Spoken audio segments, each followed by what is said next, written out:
নমস্কার বন্ধুরা, আশা করি আপনারা সবাই ভালো আছেন। তো আমরাও সবাই অনেক ভালো আছি। তো আজকে আবারও চলে আসলাম নতুন একটা ছোট্ট একটা ভিডিও নিয়ে।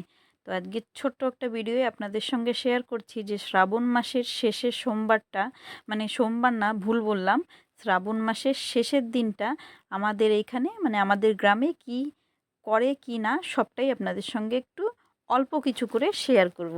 তো ঠিক আছে বন্ধুরা, ভিডিওটা স্কিপ না করে পুরোটা আমার সঙ্গে দেখতে থাকুন যে শ্রাবণ মাসের শেষের দিনটা কি করে আমাদের এখানে, কিভাবে মহাদেবের মাথায় জল ঢালে, সবটাই দেখতে থাকুন।